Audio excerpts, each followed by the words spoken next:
Okay, Pat, I'm going to start the live broadcast now. 3, 2, 1. Good evening. My name is Pat O'Mahony and I'm Junefest Secretary in Newbridge. Before we commence, I just want to do a little bit of housekeeping. Once I have done the introduction, Stephen Kennelly, our festival director, who is hosting the broadcast and is technically responsible for anything that goes wrong, will hand over to Conor, and Conor will speak for approximately 45 minutes. This is our first broadcast, and according to Stephen, if the system hangs for any reason, just bear with us and it will be restarted. By the way, if you miss anything, it will be up on Facebook for the next few weeks. We are encouraging engagement with the speaker, but please be patient and, dare I say so, respectful in commenting or asking a question. The possibilities for engagement are different depending on whether you are accessing the broadcast via Facebook, Live, or Zoom. On Facebook, you will be able to type a comment, and this comment may be in the form of a question. On Zoom, you can type a question by clicking on the Q&A icon down at the bottom of the screen. Stephen will capture your questions or comments, irrespective of how you send them to us, via Facebook or via Zoom, and he will provide them to Conor once his talk concludes, and then Conor will come back and respond. Conor will, at the end of his talk, take a few minutes to get a breather and familiarize himself with your questions and comments. While Conor is taking a breather, Stephen will hand over to me to do a little continuity piece. Then Conor will take over and respond to your questions and comments. Those accessing the broadcast via Zoom should also be able to ask oral questions by clicking on the hand icon at the bottom of the screen. If you click on the hand icon, you are electronically putting up your hand to ask a question, and we will see your hand raised, and we will invite you to ask your question. At this point, your mic, which otherwise is muted, will be unmuted. I think this last piece may be the most challenging for all of us, but we'll do our best. So again, just bear with us and be patient. Now that the housekeeping is out of the way, on behalf of Junefest in Newbridge, County Kildare, I welcome all our viewers to what should be a most interesting talk from Dr. Conor Morrissey, Protestants in the Irish Volunteers, the IRA, and the Free State Army. The subject matter for Conor's talk is both significant and timely. For too long, in my opinion, we have ignored the contribution that Protestants made to both the establishment and development of our state. Indeed, for many years, I feel we saw the Republic as a Catholic state for the Catholic people, and we did this at a time when we were quite horrified that the Northern Ireland state might be seen as a Protestant state for the Protestant people. Hopefully, those days are behind us, north and south of the border. Now, it gives me great pleasure to introduce our speaker, Conor Morrissey. I've known Conor since he was 12 years old as a first-year student at Newbridge College. I must say, he manifestly impressed me then. Even at that tender age, he was on the school quiz team, if I remember correctly. He had a huge interest in public affairs, politics, and history. So his career trajectory comes as no surprise to me. His recently published book, Protestant Nationalists in Ireland, 1900 to 1923, is a hugely significant publication, and surely only the first of many such outputs from Conor. I was looking around for a quote today, and of course, I didn't have to go much further than the great Oscar Wilde, who noted that anybody can make history, only a great man can write it. With Oscar's words in mind, I give you Dr. Conor Morrissey. Thank you very much, Pat, and thank you everybody for joining this evening. Before I begin, I'd like to thank the Junefest committee for the invitation to speak to you today. It's actually my first time ever speaking in Newbridge, And I must in particular give my thanks to Pat O'Mahony and Stephen Kennelly for all their help in organising this lecture. So today I'm talking about Irish nationalists and Irish Protestants. Most of us probably have a sense that Irish nationalism has a distinctly religious coloration. Everyone who remembers the Northern Ireland Troubles can recall two ethno-religious blocs where Catholic equaled nationalist and Protestant equaled unionist, with scarcely a discernible cross-current. However, some of us may know something about an earlier era, the 18th century, when Protestants dominated Irish nationalism. Indeed, there's often been a sense that something was lost between 1798 and the 20th century. And this evening's lecture is going to try to help explain exactly what happened that led us to move from a Protestant-dominated Irish nationalism towards the largely Catholic movement that we saw for much of the 20th century. So this evening, I'm going to do three main things. I'm going to briefly discuss the 1916 Rising before our focus shifts to the period starting about 99 or 100 years ago, the War of Independence, and then moving into Protestant nationalist activities during the Irish Civil War. But first, I'd like to begin with two scenes.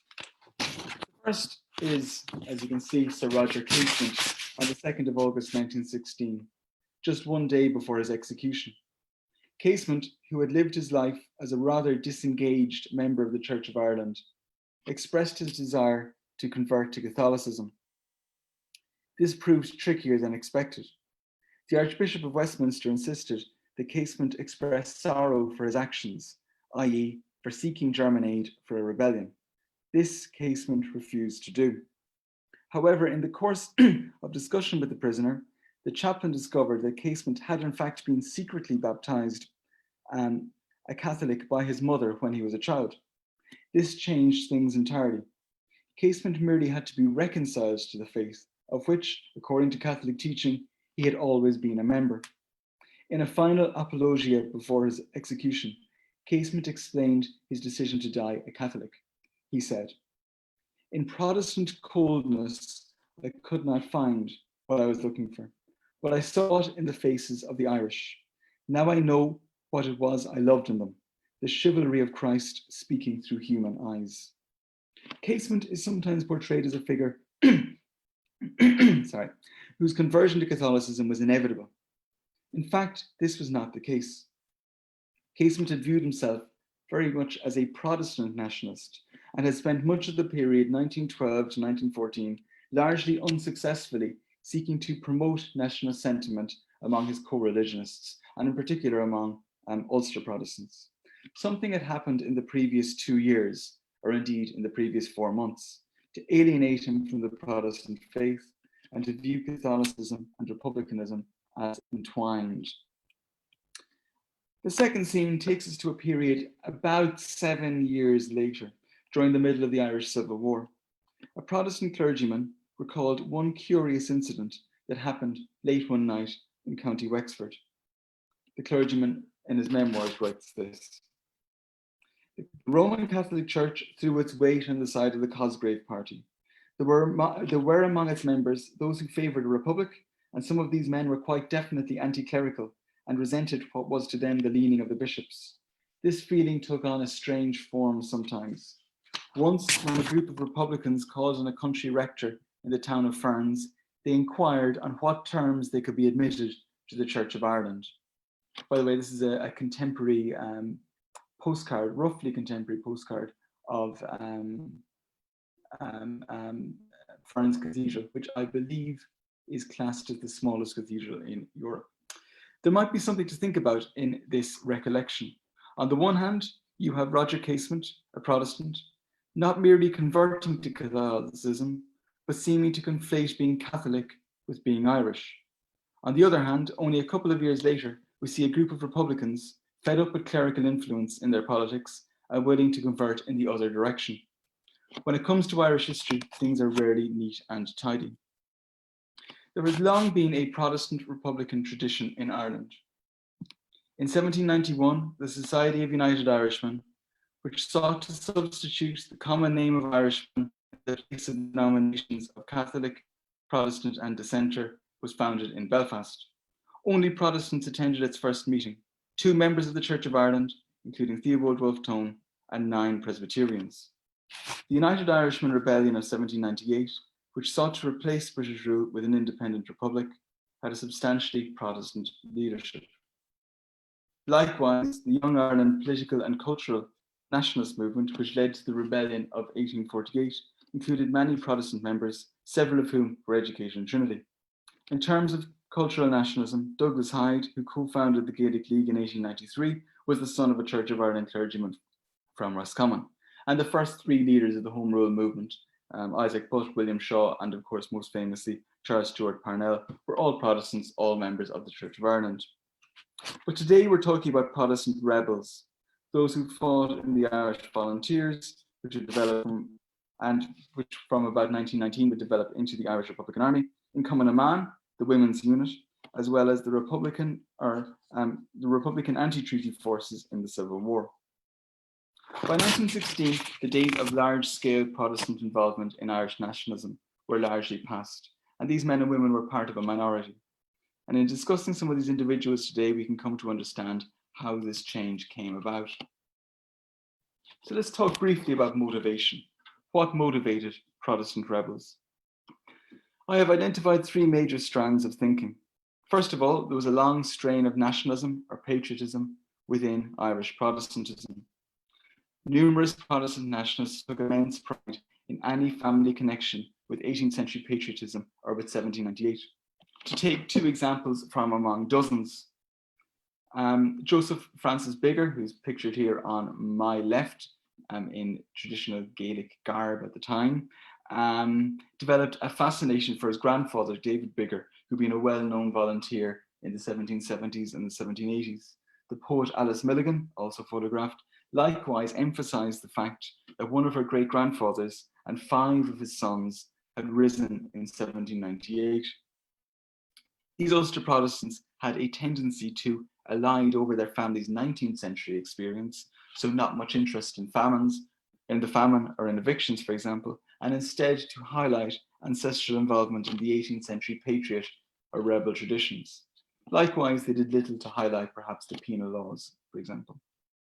The second major motivating factor was the Gaelic League. The League, a mass membership body, sought to restore Irish language and culture.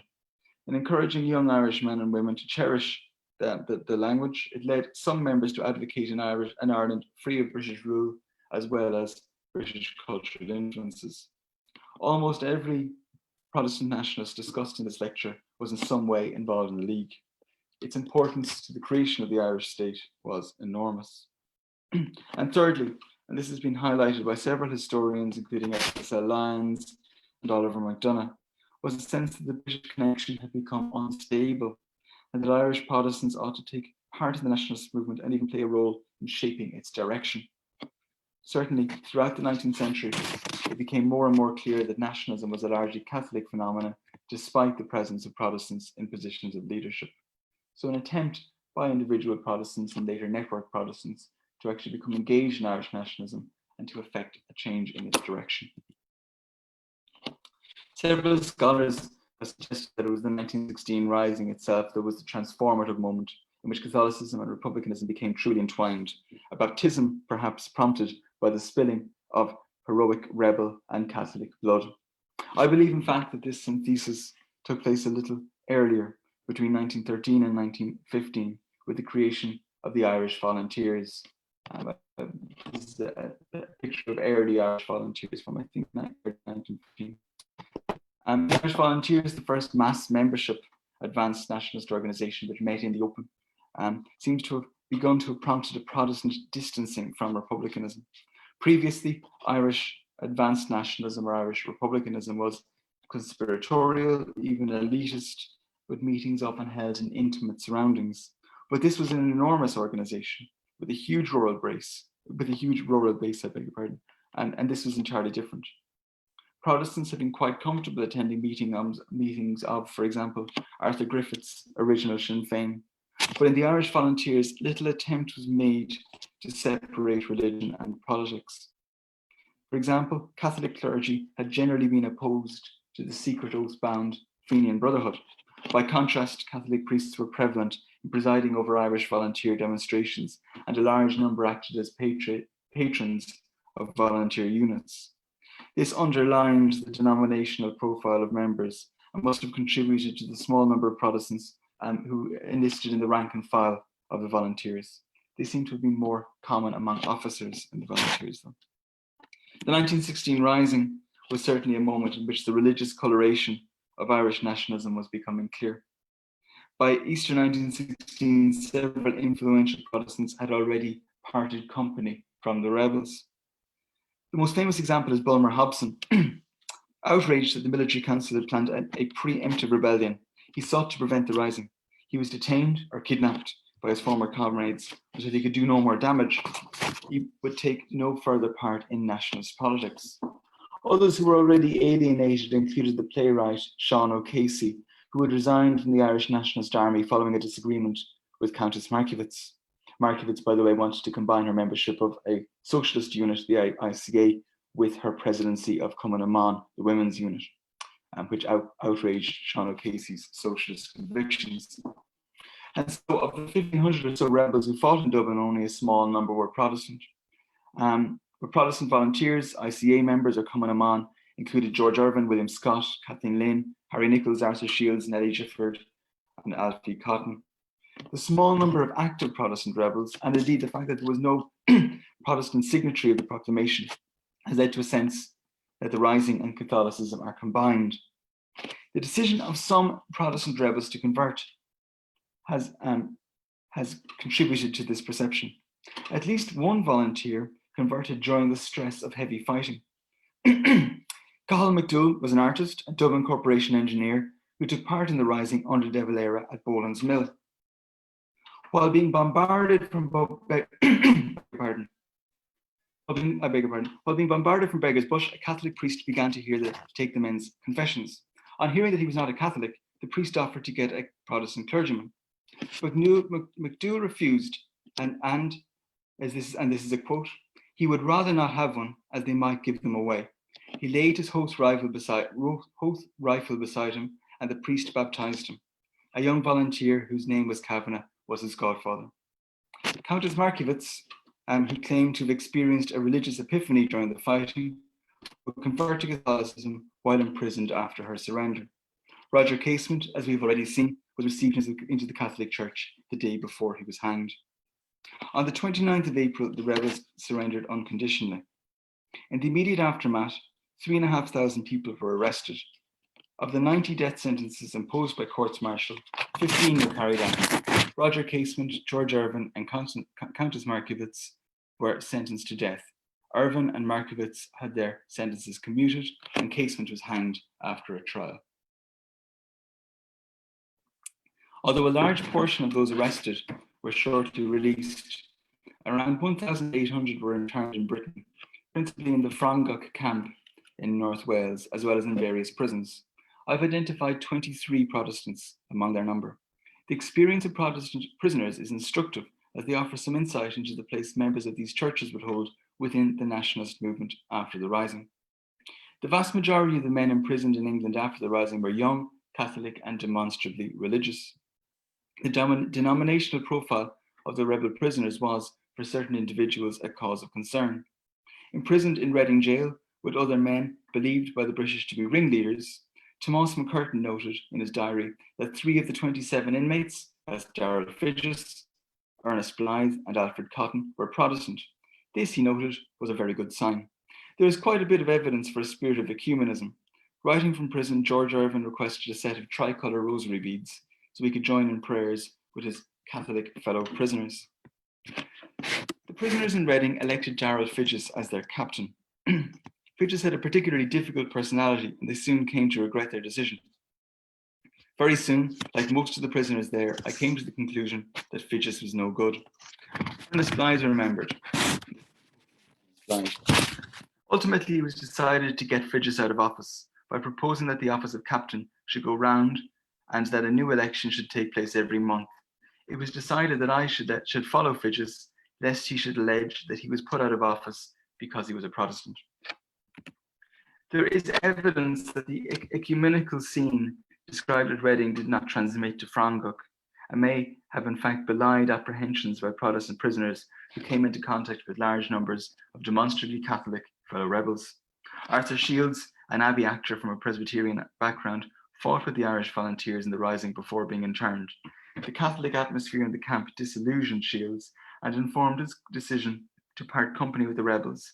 He later moved to Hollywood, where he found fame as a Hollywood film actor. He often played priests. Years later, asked why he left Ireland, he said it was because, and I quote, he didn't want to pray in Gaelic. Such a comment can only hint at tensions that must have been felt by some Protestant Republicans after the Rising. Just note this is a contemporary postcard of Frangach, and you can see it's noted as concentration camp, which is a terminological hangover from the Boer War. The Easter Rising completely changed the political map of Ireland. Sinn Féin, previously a tiny fringe group, was reorganised and supplanted the Home Rule Party. However, Protestants would find the advanced nationalist movement a less hospitable environment than before. After the Rising, the initiative moved to men like Eamon de Valera and Michael Collins, who were less interested in the painstaking work of making political converts and essentially had less time for slowly turning Protestant Unionists into Protestant nationalists. Following the declaration of the Republic, to which all Irish men and women were expected to give allegiance, advanced nationalists showed less concern about promoting Protestants to prominent positions or enticing wavering Unionists to defect. The War of Independence. A small number of Protestants fought in the IRA during the War of Independence and in the anti-treaty Republican forces during the Civil War which followed. The Irish Revolutionary period is especially well documented, and this has allowed scholars to trace the social and economic profile of IRA men. But the scarce number of Protestants in the IRA, their wide geographical dispersal, and the lack of autobiographical accounts they generated impedes detailed statistical analysis. There were at most, it's estimated that there were over 100,000 men in the volunteers at some point during the revolutionary period, but there were only about 5,000 active, committed guerrilla fighters. Only a small number of the latter group were Protestant. Using a very wide variety of sources, I found a total of 37 Protestants who were active in the IRA or anti-treaty Republican forces at some point between 1919 and 1923. Protestant hesitancy about joining the IRA in substantial numbers is partially explained by the organization's strong Catholic ethos. The IRA was officially a secular organization that kept religion and politics separate, and this spirit was valued by many IRA men. However, the overwhelmingly Catholic nature of the organization was reflected in habits such as companies parading on Sundays outside Mass, as well as frequent recitations of the Rosary, which was likely to encourage Protestant recruitment. It's likely that the small number of Protestant volunteers found their religion marked them as outsiders. Ernie O'Malley, in his autobiography, recalled a pitying commiseration for Protestants and atheists. For Todd Andrews, to take another example, the revolution was imbued with religion. He spoke of the profound Catholic faith of the volunteers. Frank Bustede of Cork No. 1 Brigade was a rare atheist among volunteers. He was the son of a Church of Ireland father and a Catholic mother, but Bustede believed his Protestant surname, rather than his atheism, hindered his progress in the IRA. However, it may be a mistake to make too much of all of this. Some Republican tradition of anti-clericalism did endure, especially during the Civil War. Certain Republicans, alienated by the Catholic hierarchy's support for the pro-treatyites, moved away from the church. We already heard about the group of Republicans in Fern who tried to join the Church of Ireland. Dorothy Macardle, who we'll be discussing later on as well, a Republican activist and historian, would join the Church of Ireland. This is just another image from the War of Independence. The motivating influence of Protestant Easter Rising rebels is relatively easy to discern. Irish volunteers were generally radicalised through intimate personal networks, forged first in the Gaelic League classroom, then occasionally Sinn Féin, and then the Irish Republican Brotherhood.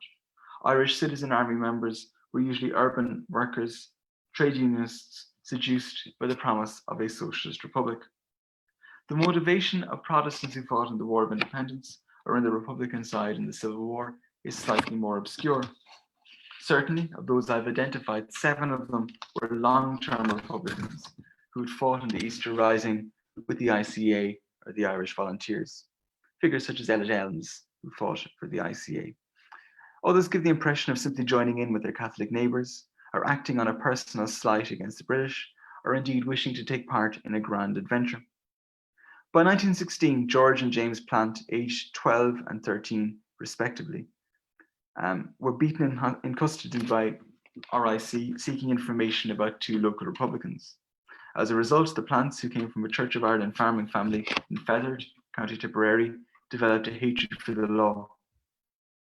2 years later, they joined the 7th Battalion of the 3rd Tipperary Brigade. Similarly, William Beaumont, who had served in the British Army in the Dublin Fusiliers during the Great War, was taking a tram home to Dawson Street one evening when it was searched by auxiliaries, and he found it difficult to persuade them that he was not a member of the IRA.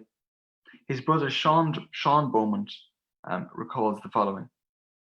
He came home furious with indignation about the way that he and the other passengers, particularly the women, had been treated, and the first thing he said to me when he came in was that if I got him a gun, he would shoot some of the auxiliaries. Rather than shooting any of the auxiliaries, under his brother's influence, William Beaumont befriended them and collected information which was passed to Michael Collins. By contrast, little is known about what motivated a group of Galway Protestants, including James Hall and George Nugent, who were active in Aughrim, brothers Alfred and Percy Ward from Roundstone, Bertie King from Carna, or Thomas Pollington from East Connemara, to join the volunteers. The Galway Protestant community was tiny, and it's likely that these men saw a better future fighting side by side with their neighbours rather than continuing to uphold loyalism or unionism. Protestants from Ulster who joined the IRA and fought in that province are an interesting group, and they faced something of a double difficulty. Rory Graham from Craig of Belfast served with the IRA in Ulster. He was arrested by the B Specials of the Ulster Special Constabulary in County Derry, and a contemporary recalled, this is a quote, Graham said that being a Protestant, he was a sort of a white blackbird as far as the Catholic Irish Volunteers were concerned. He remained in Belfast until it got too dangerous, and the IRA intelligence decided that if Rory was captured by the Specials, being a Protestant in the IRA, he would be very brutally killed. When it was asked his name upon his arrest, he said he was Lawrence Broderick McGlone, and that he was a student for the priesthood of the Diocese of Baltimore, USA. To keep up the disguise, which had been arranged weeks before, Mary Toner from Labby came and innocently asked the guard at the gate to see prisoner McGlone that he had left his rosary beads behind him when he was arrested. The highest ranking Protestant Irish volunteer in the War of Independence was George Irvine. Irvine, a member of the Church of Ireland, was born in Enniskillen. His family ran a shop that sold religious tracts, and his family were well-known Orangemen and proselytizers in Enniskillen. However, on moving to Dublin as a young man, where he worked as a teacher, he became involved in the Gaelic League. As so often happened, that led to his joining the IRB, in which he became prominent. Between 1913 and 1916, Irvine was a prominent member of the Irish Volunteers. During the Rising, he served under Eamon Kent in the South Dublin Union and was imprisoned after the Rising. In 1918, he was appointed the Vice Commandant of the 1st Battalion Dublin Brigade. His men affectionately nicknamed him the Grey Ghost. Irvine adopted something of a dual character during this period. To his mainly Catholic colleagues in the IRA, he was a distant, unassuming character whose Protestant background was rarely visible. One recalled, none of his old comrades ever knew much about George Irvine's family associations in County Fermanagh. His accent betrayed his northern origin, although he was not a man who spoke much at any time, even among his small circle of friends. However, within the Church of Ireland, Irvine was highly assertive, a radical who sought to inculcate an Irish Ireland and national ideal in the Church, much to the annoyance of the bishops. Perhaps the most colourful Protestant volunteer in the War of Independence was Ian Graham Baughan's Scottie Mackenzie. Scottie Mackenzie was born in Inverness-shire in the Scottish Highlands to a Church of Scotland family. The death of his brother fighting in France prompted his mother to move to County Kerry with Kennedy in 1916, where she believed he'd be far from violence.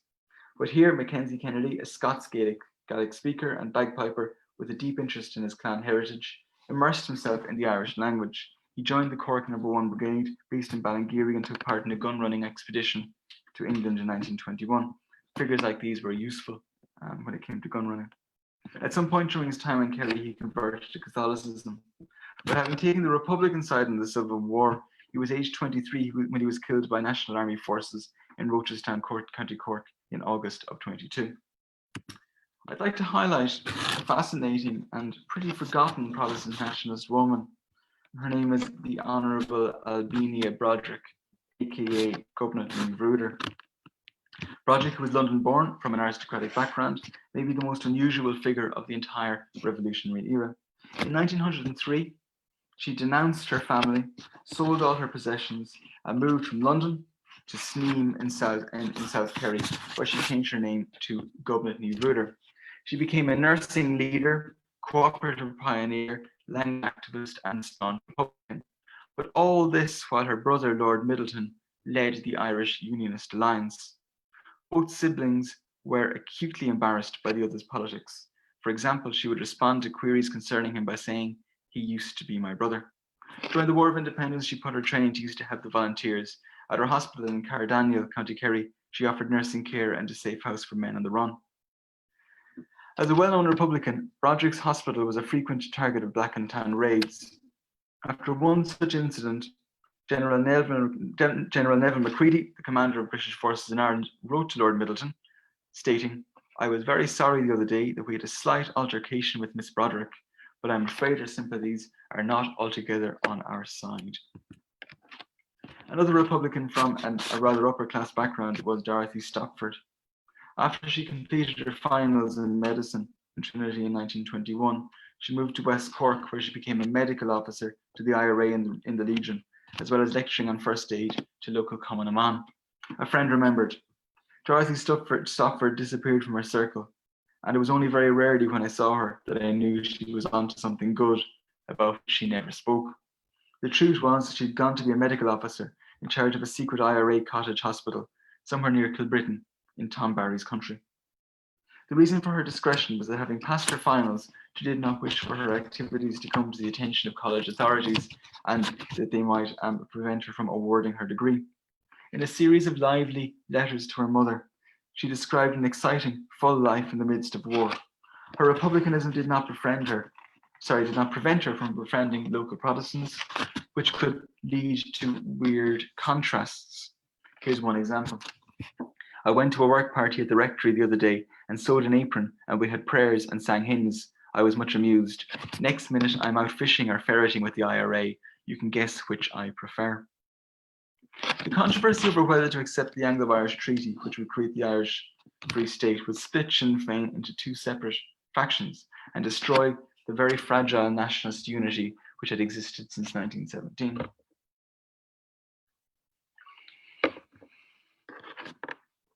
Although the treaty enjoyed widespread public support, as well as the support of the Catholic hierarchy, the majority of the IRA were opposed. If Michael Collins and Arthur Griffith were to defend the settlement, they would need to use force. For Ella Young, a Republican from a Presbyterian background, on hearing rumours of an agreement with Britain, she sought out her friend, Dr. Kathleen Lane. "I hurried to Dr. Lane. She had no explanation, nothing but perplexity, ignorance, and foreboding." Women, including Protestant women, were among the most prominent anti-treaty voices. Indeed, the diverse group of Republicans, which would include cousins Erskine Childers and Robert Barton, came to be derisively nicknamed the Women and Childers Party. Few, in fact, were as conspicuously anti-treaty as Protestant women. Throughout this period, figures such as Maud Gonne, Kathleen Lynn, Albinia Broderick, Rosamund Jacob, and gave the impression of a refusal to compromise. Why was this the case? For Dorothy Macardle, we mentioned early on, she states quite simply, "Like most converts to the cause, I was zealous to the point of fanaticism." I've conducted a survey of 24 Protestant women who declared themselves against the treaty. The majority of them came from a unionist background. 18 of the 24 can be identified as having had at least one unionist parent. Religion may be a further factor. At least 7 of them had converted to Catholicism. For the majority, the decision to join the nationalist movement, and in many cases to convert to Catholicism, caused separation from their family or their social milieu, and the failure to achieve a republic after sacrificing so much was unthinkable.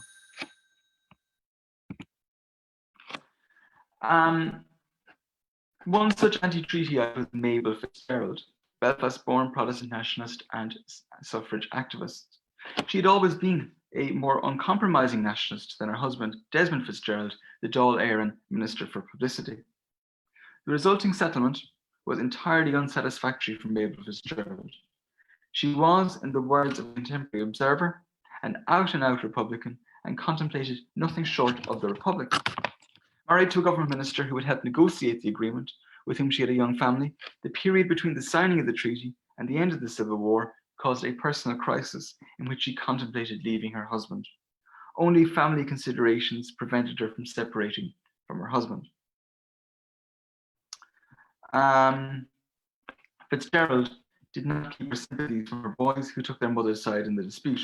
At family meals, Pierce Fitzgerald remembers addressing their father thus: "Pass the salt, traitor." Fitzgerald's activities during the Civil War period illustrate the difficulty anti-treaty women faced when married to men who held contrary views. Faced with a crisis of conscience over whether to remain living with a man who supported the settlement, she agreed for the sake of her children to forsake public political activism entirely. And she, in fact, had been more interested in many ways in politics than her husband had been. But this story does have a happy ending. Following the end of the Civil War, Desmond and Mabel were reconciled, and when their youngest son, Garrett Fitzgerald, later Taoiseach, was born in 1926, he was nicknamed the Child of Reconciliation. Between June 1922 and May 1923, the Civil War was fought between those in the Republican movement who accepted the compromise of the Anglo-Irish Treaty and those who rejected it. By the way, I was supposed to discuss Protestants in the Free State Army as well as the anti-treaty forces this evening, but alas, constraints of time. There has long been a tendency for Catholic nationalists to smile at the effort of Protestants, particularly English-born and aristocratic Protestants, to fit in. There's a sense that for some upper-class figures, their efforts to cast off their old identity and adopt Gaelic manners and customs led them to neurotic extremes. These figures, and they include Albinia Broderick, who we've already discussed, along with Jessica Chenevix Trench or Claude Chavas, were sometimes nicknamed the synthetic Gaels. During the Civil War, nationalists who had previously merely poked fun at synthetic Gaels began to view these figures as potentially dangerous interlopers. After 1919, the advance of several of these, such as John Charts and Erskine Childers, to prominent positions in the movement inspired comment and suspicion. P.S. O'Hegarty, the writer and Republican, later recalled, "I met John Charts, of course, but I don't know how he came in. He was one of those queer birds, like Erskine Childers and Darrell Figgis, who sort of wandered in by some personal reason, must have been to themselves." Figgis had in fact been born in Dublin and joined the Irish Volunteers in 1913. Having been jailed after the German plot arrests, he was released in 1919. A man who easily provoked hatred and contempt in others, Figgis's difficult personality impeded his career in politics, although he enjoyed the patronage of Arthur Griffith, with whom he shared a mistrust of the militant wing of the Republican movement. In June 1922, he was elected an independent pro-treaty TD for County Dublin. His high margin of victory was partially accounted for by the sympathy he engendered, having recently been assaulted by a group of Republicans. The group forced their way into his house and shaved off half his beard, which he had believed gave him a resemblance to Parnell. In the Dáil, his unlikable personality and questions over his financial affairs left him isolated. Figgis's career, however, ended in tragedy. Following the suicide of his wife Millie in 1924 and the death following an abortion of his mistress, he gassed himself in his rented rooms in London in October 1925. We'll return to Albinia Broderick for a minute. Synthetic Gaels, or the alleged synthetic Gaels who opposed the treaty, became major objects of hate on the opposing side. The Irish Free State Local Government Department inspector criticised Albinia Broderick, who was proving to be a particularly troublesome member of Kerry County Council. Broderick had, he said, Irished her name as Governor Newbridge, which meant she still ruled the roost in Kerry local democracy, much he claimed as she had under British rule. In reference to Broderick's landed origin, he hoped that, and I quote, Kerry people will soon prefer to regard her rather as a member of the Middleton family than a poor Kerry woman striving for the betterment of her people.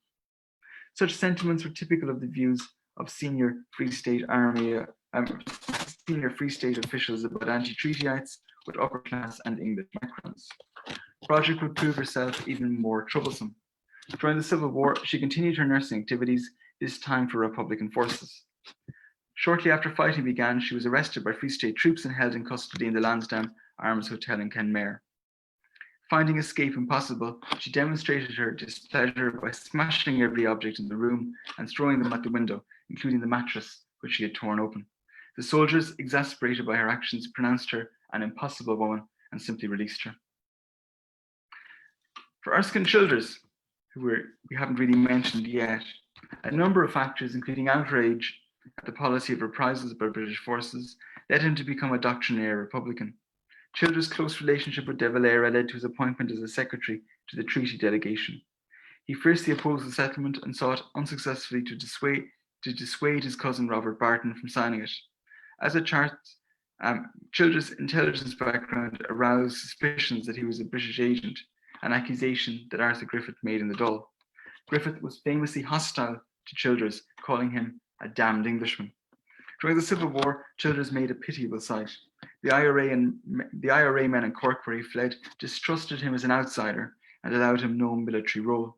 Frank O'Connor, who left a fine pen portrait of Childers in his last days, remembered. Apart from his accent, which would have identified him anywhere, there was something peculiarly English about him, something that nowadays reminds me of some old parson or public school teacher, conscientious to a fault and overburdened with minor cares.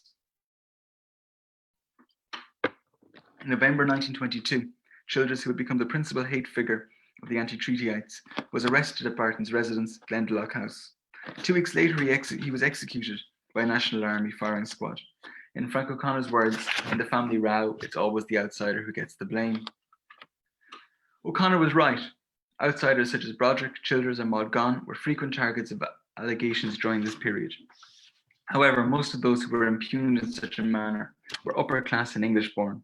For an Irish Protestant or an Irish-born Protestant to be treated in this manner was rare.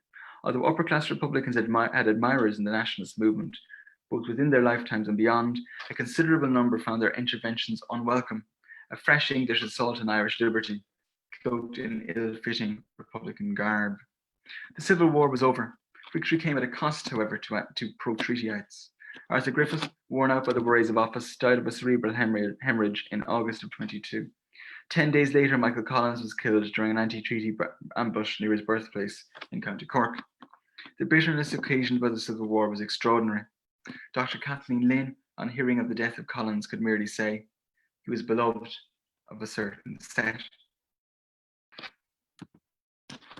I've done in this lecture is give a very partial view of the story I've uncovered from my recent book, and it's here, Protestant Nationalists in Ireland.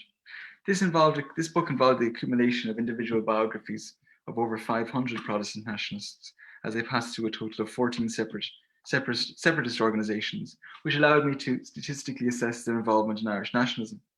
Perhaps more importantly, it allows one to assess motivation. One can trace the striking commonality in the backgrounds of these men and women that made them reject the politics of the vast majority of their co-religionists and make this potentially very dangerous decision. My research argues that Protestant nationalists, far from being eccentrics, are statistical outliers, as previous scholars have suggested, frequently converged into self-sustaining, interlinked networks of activists, and they evolved a vibrant associational culture. But above all, they demonstrate the complexity of Irish history. The Irish story of plantation, rebellion, conversion, of side-switching and insurrection ensures that it is almost impossible to devise a schema in which to neatly place individuals, and that personal choice would often show a larger identity. Thank you very much. So now I'm going to take a few minutes break. I'm going to see what questions people have left for me to respond to, and I'm going to hand you over to Pat O'Mahony. Thank you very much.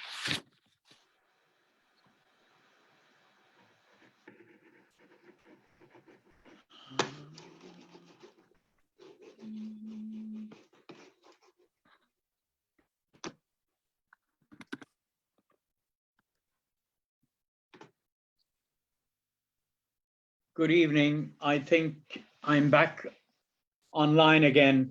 While Conor is gathering his thoughts and having a look at any questions you might have to ask him, you know, I'm reminded there listening, one name that came up, Frank Bustede, He was the 2IC in charge of a major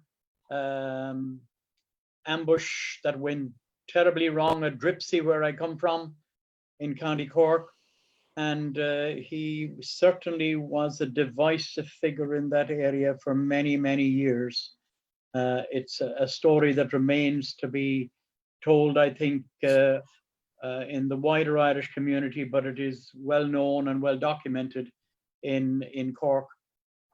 Secondly, he mentioned Erskine Childers, and he's somebody that growing up I had great regard for in terms of knowing his son and seeing him on television. And I recall, as if it was only yesterday, seeing him on television one night on one of the political programs with, I think, David Thornley. And David Thornley, Erskine Childers was opposing the violence that was going on in Northern Ireland. And David Thornley, or somebody, I think it was David Thornley, said, doesn't it ill behove somebody like you, being the son of Erskine Childers Sr., to take the position you take? And he cut him to the quick. He said to him, excuse me, he said, I visited my father in his jail cell the night before he was executed. And my father asked me as a young boy, I think he was 16 years of age, to never allow his name to be used to divide Irishmen on any issue. And I would ask you, sir, to respect my father's dying wish. And you could hear a pin drop in the studio. I thought it was a really powerful response to somebody who thought he was scoring a point on Erskine Childers Jr. But just while I'm waiting for Conor, just a couple of other things that come to mind. I grew up in Inniscarra, 8 miles from Cork. Many of my neighbours are Protestant. They were farmers, shopkeepers. The local Church of Ireland was just down the road from where we lived. And my father was friendly, obviously, with his farming neighbours. But the sad thing was that I never knew my contemporaries. They didn't go to our schools. They didn't go to our churches. They didn't play our sports. And I think that was sad. Are you ready to come back in, Conor? Conor? Yeah, I'm ready to come back in, yeah. Okay.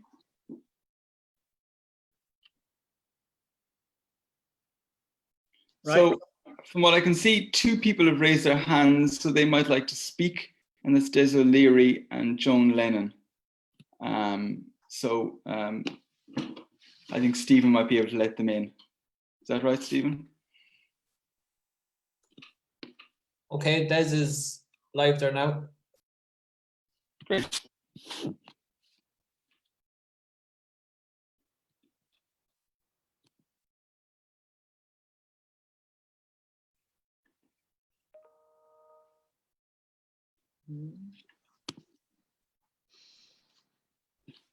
Okay, he might have hit it by accident. I have 2 questions coming in here now, Conor, so I'm just going to email them to you. If you just give me 30 seconds, I'll have them to you.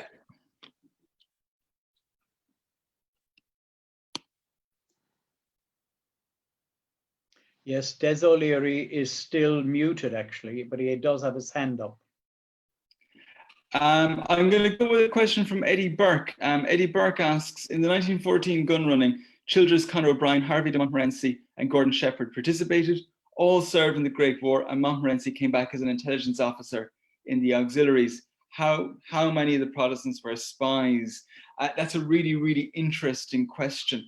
First of all, one of the great charges against Protestant nationalists was that they were spies. Okay, this is one of the difficulties that Protestants who got involved in even something as simple as the Gaelic League would often meet resistance because people were absolutely convinced that they were there essentially in the pay of the castle or in the pay of the G-men.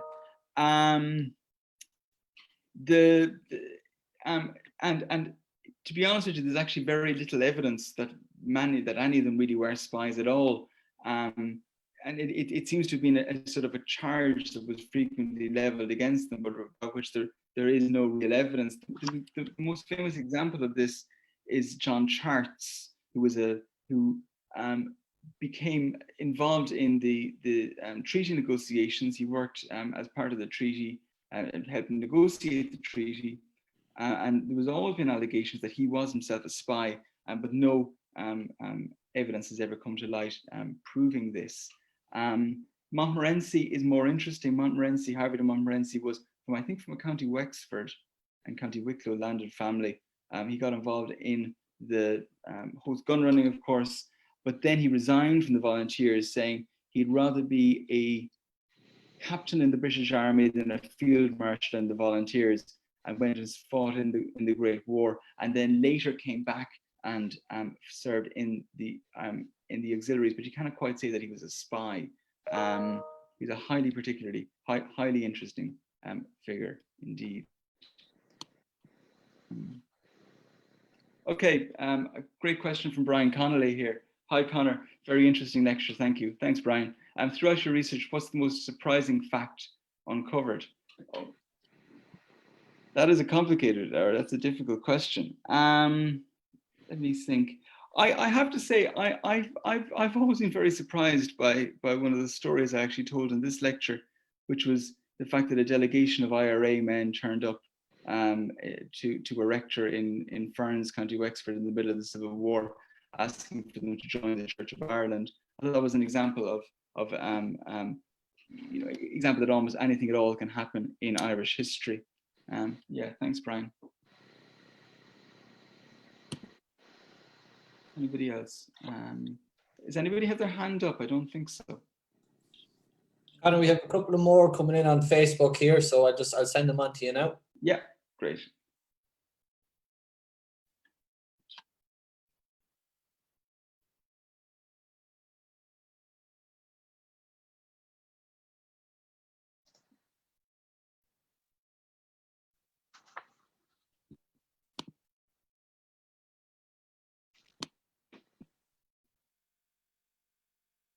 Actually, Conor, if you tick on the Q&A, you'll see there are a few other questions there coming in. You can see them. Just tick on it and you'll see the questions down the bottom.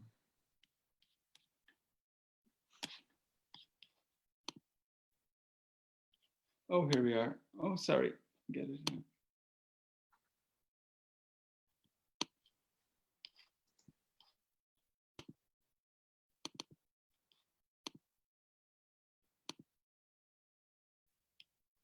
Somebody asks there, Conor, could you say a little bit about Presbyterian minister James Alex Hamilton Irwin, who toured with De Valera in the USA and who was intimidated, I think, out of his church in a border county? He's particularly interesting. Irwin seems to have become involved in Irish nationalism because he met De Valera, I think seemingly by accident or by chance, let's say, in the middle of De Valera's tour of the United States. And of course, De Valera was absolutely delighted to have a Presbyterian minister who was also a convinced Irish Republican. And he ended up touring with De Valera for a couple of stages of his US tour. He then returned to Ulster. I think he was in County Armagh, but I can't be absolutely certain. I think it's Armagh he was in. And he then ended up being arrested actually on a weapons charge and ended up, I think, later on moving to County Dublin. I think he became Presbyterian rector in Lucan. He's one of, I think, a total of 5. Well, I found about 6 or 7 Presbyterian ministers who were home rulers. That was actually pretty common. He's one of only 2 or 3 kind of Protestant Republican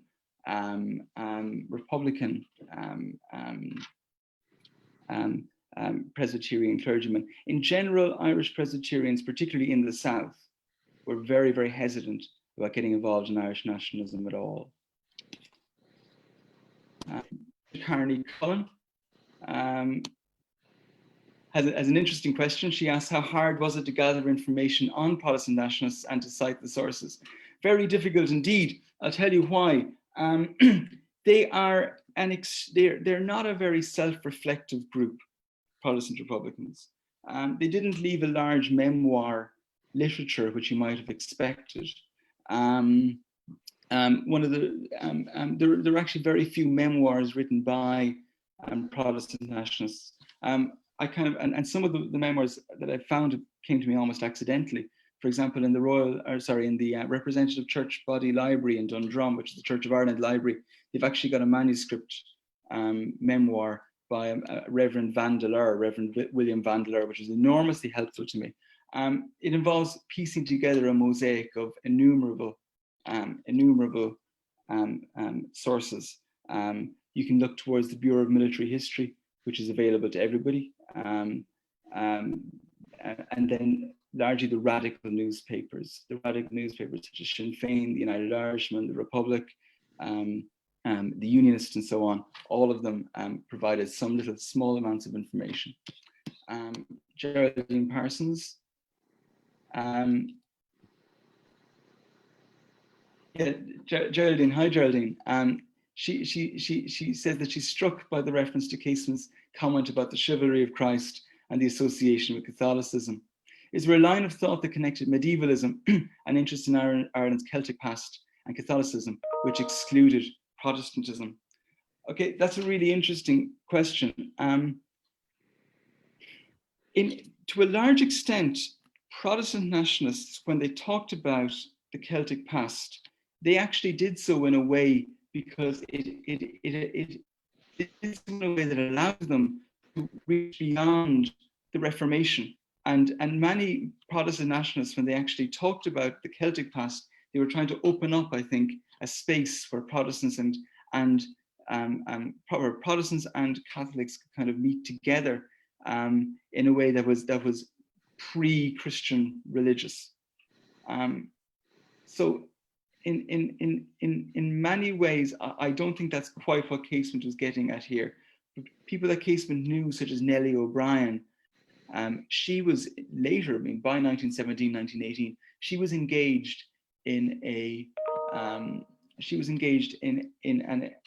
an attempt to recreate her sense of the Celtic church, and to try and create a national church in Ireland, which would be Irish speaking, which would be based on medieval liturgical texts, and which would try and unite Catholics and Protestants together, which would be neither Protestant, let's say, certainly neither Anglican nor Roman Catholic. Thank you. Okay, William Hitchcock. What seems to be the driving force behind people's thoughts? Was it their religion, their nationalism, or other? And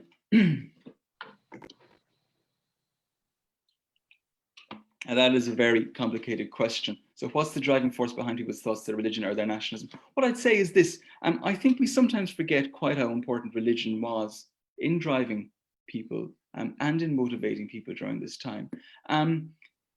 These weren't secular individuals to a large extent, in that Protestant Republicans did see themselves as being motivated by their Protestant religion. Many Irish Protestants who became nationalists actually highlighted, for example, the democracy within Protestantism and the tradition of republicanism within Protestantism, and that might have done something to lead them towards Irish nationalism.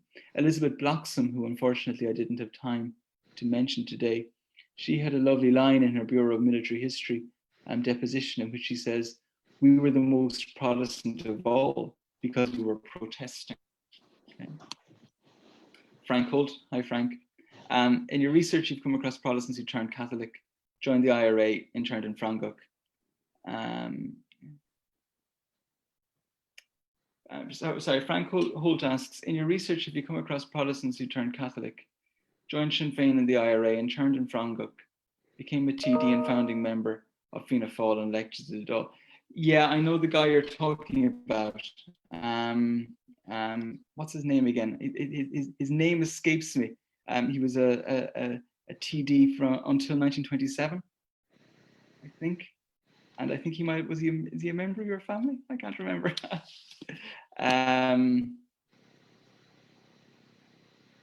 Another question.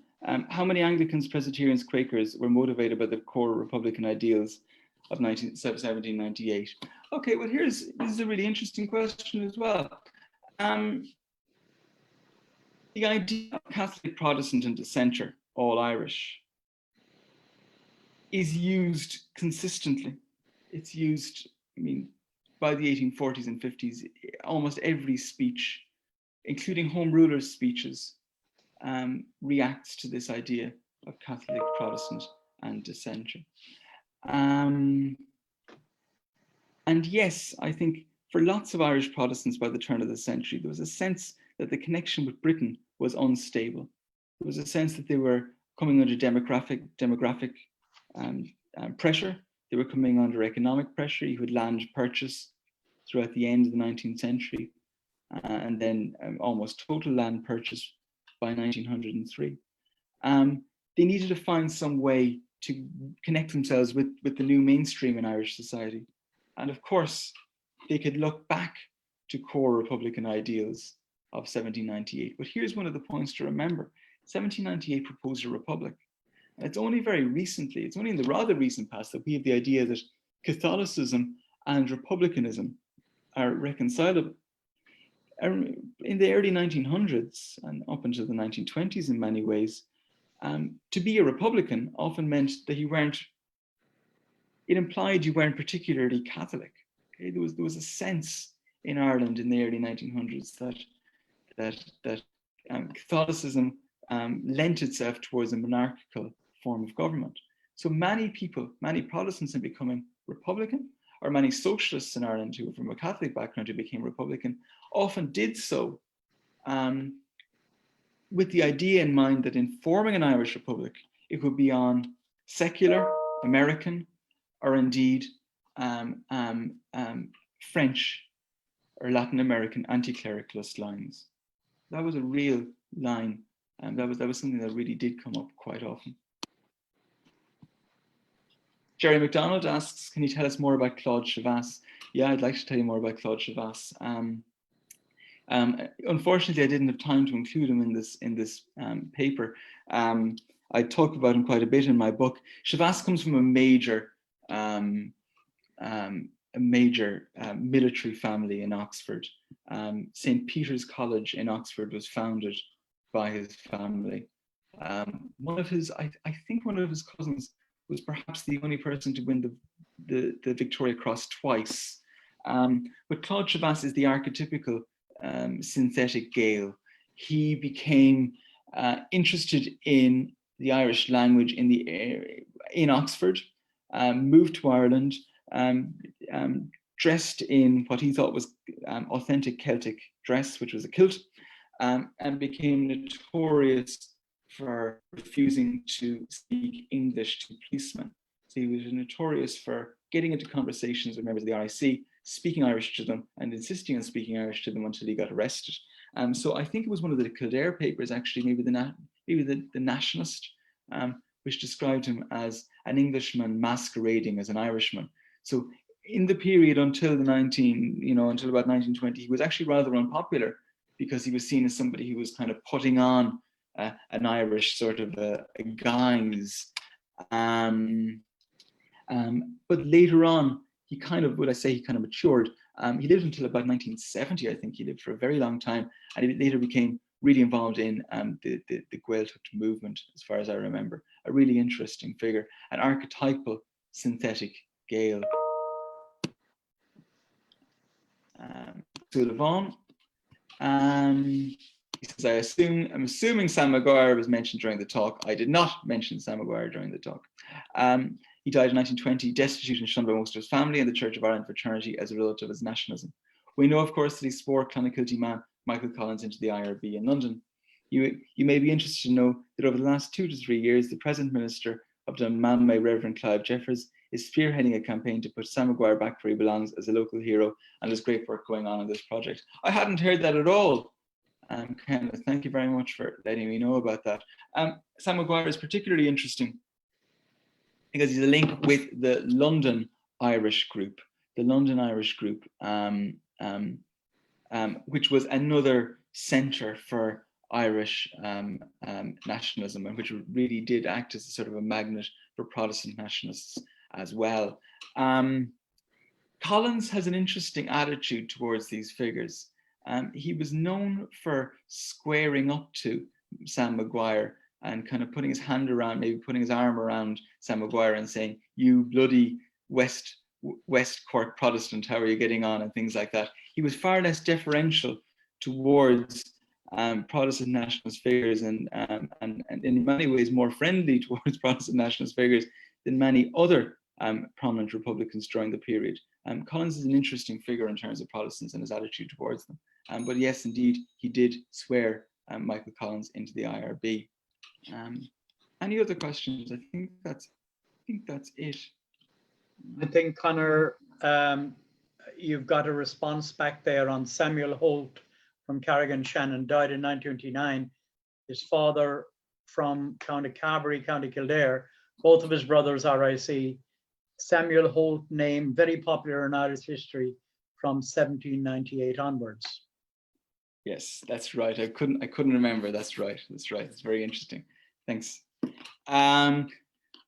Jack Morrissey says, Quakers carried out widespread charitable work during the famine. Were any Quakers involved later as Republicans? That's a great question as well. The most famous Quaker Republican, there's two of them. The first one, of course, is Bulmer Hobson, who resigned from the Quakers circa 1912 because he wasn't able to reconcile membership of the Quakers with his involvement in the IRB and everything else. Hobson remained a staunch Protestant, would never convert to Catholicism, and ended up worshipping in the Church of Ireland.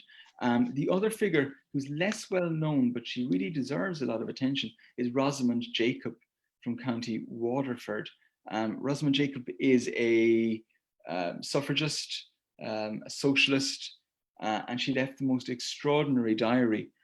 Somebody asked me about sources for Protestant nationalists, and one of the great sources we have is this diary which Rosamond Jacob left. It's all in the National Library. I think I read the whole thing, or pretty close to the whole thing. She began it at the age of maybe 7, and it continues for the whole of her life, and she led a long life. She has beautiful handwriting. She never made a single spelling mistake or punctuation error. She seems to have written her diary every single day of her life, from must be 60 years worth of it. But she records the pretty extraordinary reactions of a Protestant nationalist and a Protestant, an anti-clericalist as well, to events in the 20th century. It's really one of the great documents that we have in the National Library. She also, didn't remain in the Quakers, as far as I know. She certainly stopped attending meetings during the period in question here. Quakers themselves tended to avoid, other than these figures, Quakers often tended to avoid politics in Ireland during this period. They were heavily involved in philanthropy, heavily involved in education, heavily involved in business, but in generally speaking, the Quaker community tended to avoid politics, although they were generally strongly unionist. Another very interesting figure from the Quakers was Alfred Webb, who was a Home Rule MP, a printer, and he actually became president of the Indian National Congress at one stage in the 1890s. So a figure who very much connected the Home Rule movement with the burgeoning anti-colonial movement in the British Empire. Catherine Chapman, hi Catherine. She says, very enjoyable lecture. Thank you very much, Catherine. Where can I buy your book, please? So yes, I'll plug my book. So my book is available not in all good bookshops, I'm sure. My book is available on the Book Depository, and my book is available via Amazon. So I think if you type Conor Morrissey, Protestant Nationalists, you'll get the book. So thank you very much for that, Catherine. Let's see now. Frank Holt. Yes, Frank Holt has another question. Have you looked at the influence of the Orange Order on Irish republicanism? Yes, I have. I have the guts of a chapter in the book on the influence of the Orange Order on Irish nationalism. It had a very strong influence in many ways on Irish nationalism because the independent Orange Order, which was founded in the early 1900s, that became the independent Orange Order, which is a sort of a working class split in the movement. Many of its members actually became Republican, including a man called Richard Braithwaite, who ended up joining, who became secretary of the Independent Orange Order, later moved to Dublin, where he became involved in the Irish Citizen Army, and he also became involved in the Gaelic League. There were reports in 1918, during the anti-conscription campaign, of Orange men and Irish volunteers and Ancient Order of Hibernians all parading together in opposition to conscription. There were also reports of Orange men, serving Orange men, joining Irish volunteer units in 1918 during the anti-conscription movement. So in certain parts of rural Ulster, there is a weird nexus between Orangism, particularly independent Orangism, and Irish republicanism. Why did that happen? Well, to some extent, Protestantism within Orangism began to believe that the British government was actually getting too close to Roman Catholicism. And they believed, and some Orange men in the early 1900s actually began considering that a republic would form a more anti-clerical, a more secular, and a fairer system of government. So it is a very small minority within Orange men, extremely small minority, but it's definitely something that I explore in the book. It's very, very peculiar indeed.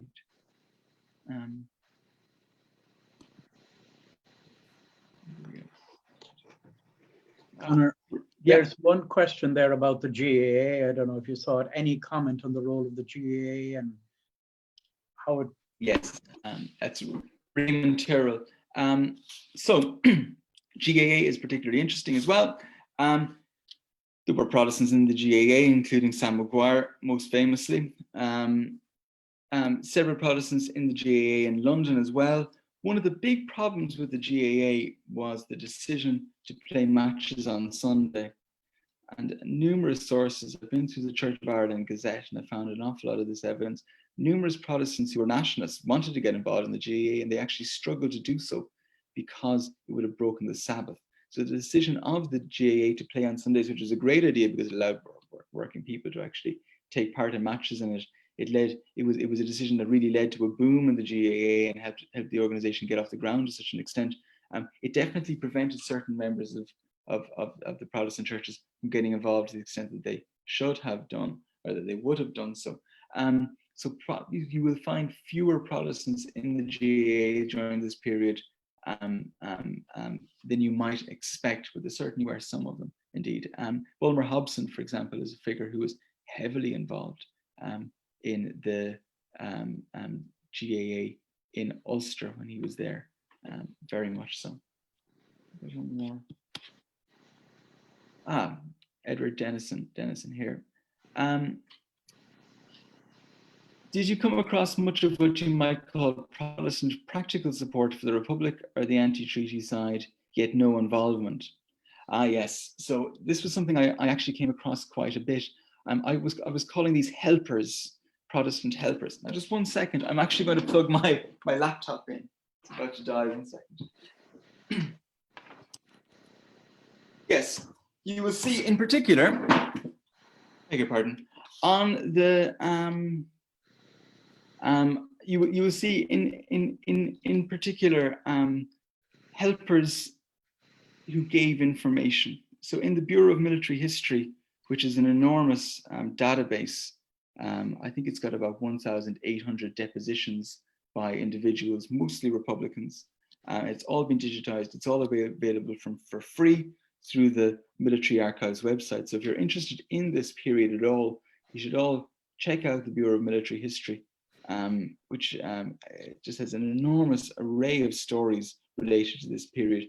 But you will, even doing a simple keyword search Protestant into that search bar, you will find all sorts of individuals who could not, often for family reasons, get involved, actually officially join any nationalist organization, but they gave information. There's quite a lot of that. I call them friends or helpers. Something that's very difficult for a historian to kind of analyze in any detail, though, because you sometimes wonder why people, were people simply acting because in a spirit of ordinary friendship, or was there something else going on?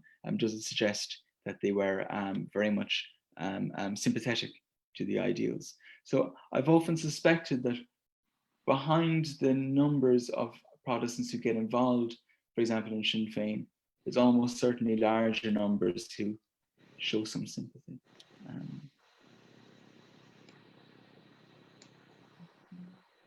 Conor, there's a question there from Eddie Burke. I don't know if you saw it there. In the 1914 gun running Childers, Conor O'Brien, Hervey de Montmorency. I've answered that. Have you? Okay. I've answered that. Yeah. Yeah. Okay, you got those right. Okay. Quakers. Yeah. Okay, so you got those. Yeah.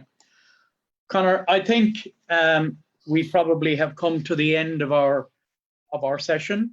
I want to thank you most sincerely on behalf of JuneFest for the wonderful job you did.